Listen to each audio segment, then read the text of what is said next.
আরজিকর মামলায় 18 জানুয়ারি রায়দান। শিয়ালদহ আদালতে সঞ্জয়ের ভাগ্য নির্ধারণ। আরজিকর কাণ্ডের 5 মাসের মাথায় রায় ঘোষণা করতে চলেছে শিয়ালদহ আদালত।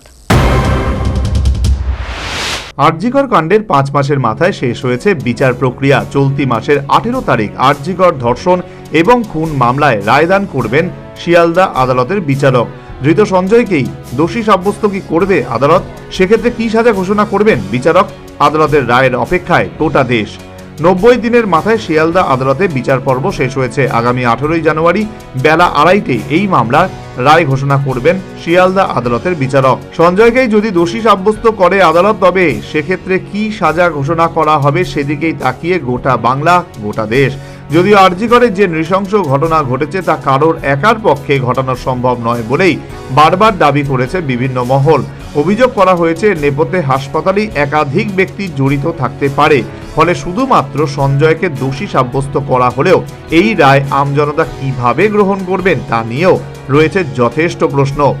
9 আগস্টের পর থেকে আরজিকর কাণ্ডে তোলপাড় হয় গোটা বাংলা। ঘটনার তীব্র নিন্দা করে সোচ্চার হন সাধারণ মানুষ। শহরের গণ্ডি ছাড়িয়ে রাজ্য, রাজ্যের গণ্ডি ছাড়িয়ে দেশ, দেশের গণ্ডি ছাড়িয়ে পৃথিবীর বিভিন্ন দেশে সাধারণ মানুষ এই নারকীয় ঘটনার বিরুদ্ধে পথে নামেন। ঘটনার পরই গ্রেফতার করা হয় সিভিক ভলান্টিয়ার সঞ্জয় রায়কে। শিয়ালদহ আদালতে শুরু হয় মামলা। বিচার পর্ব চলাকালীন আদালতে আরজিকর কাণ্ডকে বিরলতম ঘটনা বলে দাবি করেন সিবিআই এর আইনজীবী। যুক্তি দিয়ে আদালতে জানান, এই কাণ্ডে অভিযুক্ত সঞ্জয় রায়ের বিরুদ্ধে কি কি প্রমাণ রয়েছে, কেনই বা সিবিআই তাকে অভিযুক্ত হিসেবে গণ্য করেছে। ধৃত সিভিক ভলান্টিয়ারের ফাঁসির সাজার দাবি করা হয়েছে সিবিআই এর তরফে। গত 11 নভেম্বর আরজিকরের ঘটনায় বিচার প্রক্রিয়া শুরু হয়েছিল। টানা 2 মাস ধরে তা চলল। এই মামলায় আগেই চার্জশিট দিয়েছিল তদন্তকারী সংস্থা সিবিআই। সেখানে ধৃত সিভিক ভলান্টিয়ারকেই একমাত্র অভিযুক্ত হিসেবে উল্লেখ করা হয়েছিল। আদালতে তার সর্বোচ্চ শাস্তির আবেদন জানিয়েছে কেন্দ্রীয় তদন্তকারী সংস্থা। সিবিআই এর দাবির বিরোধিতা করে আদালতে ধৃতের আইনজীবী জানিয়েছিলেন তার মক্কেল এই ঘটনার সঙ্গে যুক্তই নন। গোটা ঘটনাটি সাজানো মিথ্যা মামলায় ফাঁসানো হচ্ছে তার মক্কেলকে।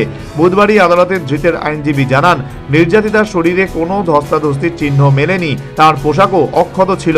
ফলে সিবিআই যা বলছে তা সঠিক নয়। সিবিআই এর দেওয়া তথ্য প্রমাণও পর্যাপ্ত নয় বলে দাবি করেন অভিযুক্তের আইনজীবী।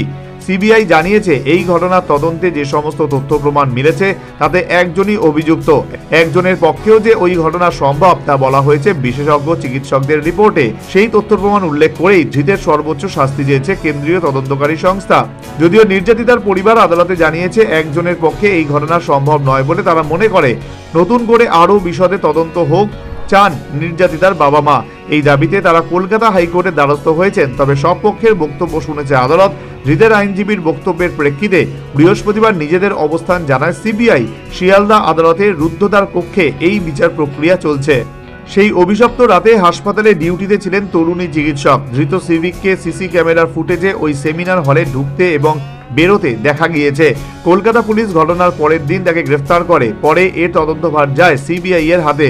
আরজিকরের ঘটনার প্রতিবাদে বিচার চেয়ে প্রথম দিন থেকে পথে নেমেছিলেন জুনিয়র ডাক্তারদের একাংশ। চিকিৎসা ব্যবস্থায় পরিবর্তনের দাবিও তোলেন তারা। একাধিকবার মুখ্যমন্ত্রী মমতা বন্দ্যোপাধ্যায়ের সঙ্গেও বৈঠক হয়। বৃহস্পতিবার আরজিকরের ঘটনার 5 মাস পূর্ণ হয়েছে। সিবিআই এর তদন্তের প্রতি অনাস্থা প্রকাশ করেছেন নির্যাতিতার বাবা মা এবং আন্দোলনরত চিকিৎসক মহল। বিধিন সরকারের রিপোর্ট, নিউজ ভ্যানগার্ড।